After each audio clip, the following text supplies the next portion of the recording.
You walk into the exam room, not knowing a single thing before the test. You notice your friend has the answer key.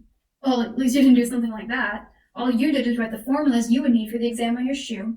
But the fact of the matter is, you're probably going to get caught cheating as well. Life is a test, smoking is your answer key, and vaping is your shoe, stomping any chance you might have of a real recovery. Vaping has been acknowledged as a popular alternative to smoking, with its proponents claiming that it has fewer health risks. While vaping is not associated with the inhalation of toxic smoking chemicals found in cigarettes, it is not a safer alternative to smoking, as it can still have adverse health consequences while misleading the public, leading to higher rates of nicotine addiction in the population overall. We must consider the data in favor of e-cigarettes. A 2015 study by the Dartmouth Geisel School of Medicine found that over 2,000 adults were able to curb their nicotine addiction using e-cigarettes. Moreover, a study conducted in 2019 found that the percentage of those who quit smoking after using e-cigarettes was double those who used nicotine replacement therapies to achieve the same. This data, however, it's a smokescreen. It paints the picture vape companies want you to see. It hides the real damage vaping can cause. For those 2,000 adults who were able to stop smoking using e-cigarettes, 160,000 teenagers and young adults started smoking regular cigarettes from electronic ones.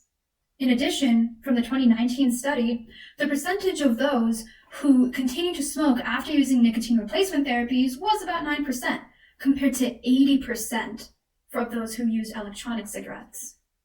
But vaping's consequences aren't just physical.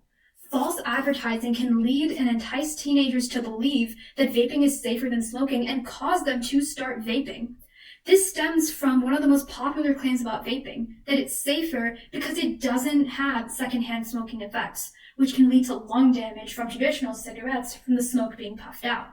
But I believe that vaping does have a form of secondhand smoking, just not the one you would normally expect. The percentage of American teenagers participating in any form of vaping at all grew 10 percentage points from 2017 to 2018. This can largely be explained not only due to false advertising, but also due to teenagers starting to believe that vaping is safer than smoking and therefore vaping more. An example is Juul, a popular e-cigarette manufacturer that was warned not to participate in scamming advertising campaigns like the one they did in 2019 by the FDA. And this advertising campaign specifically appealed to the younger demographic by encouraging them that vaping was more or less safe and using bubblegum and candy-flavored e-cigarettes, which was obviously an appeal to the younger demographic.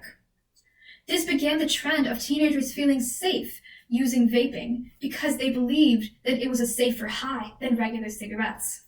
This is a secondhand effect of smoking.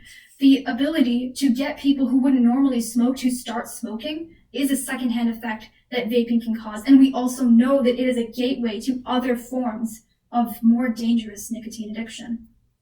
More often than not, vaping leads to higher rates of nicotine addiction in the population across all demographics, encourages teens in particular to continue to vape under the false pretense that it is safe, and affords cheaper, more accessible, and less judged nicotine addictions.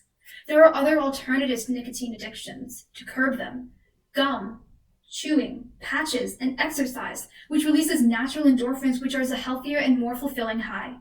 We all know that the best way to not get caught cheating is to not cheat, but don't let vaping cheat you of a real recovery.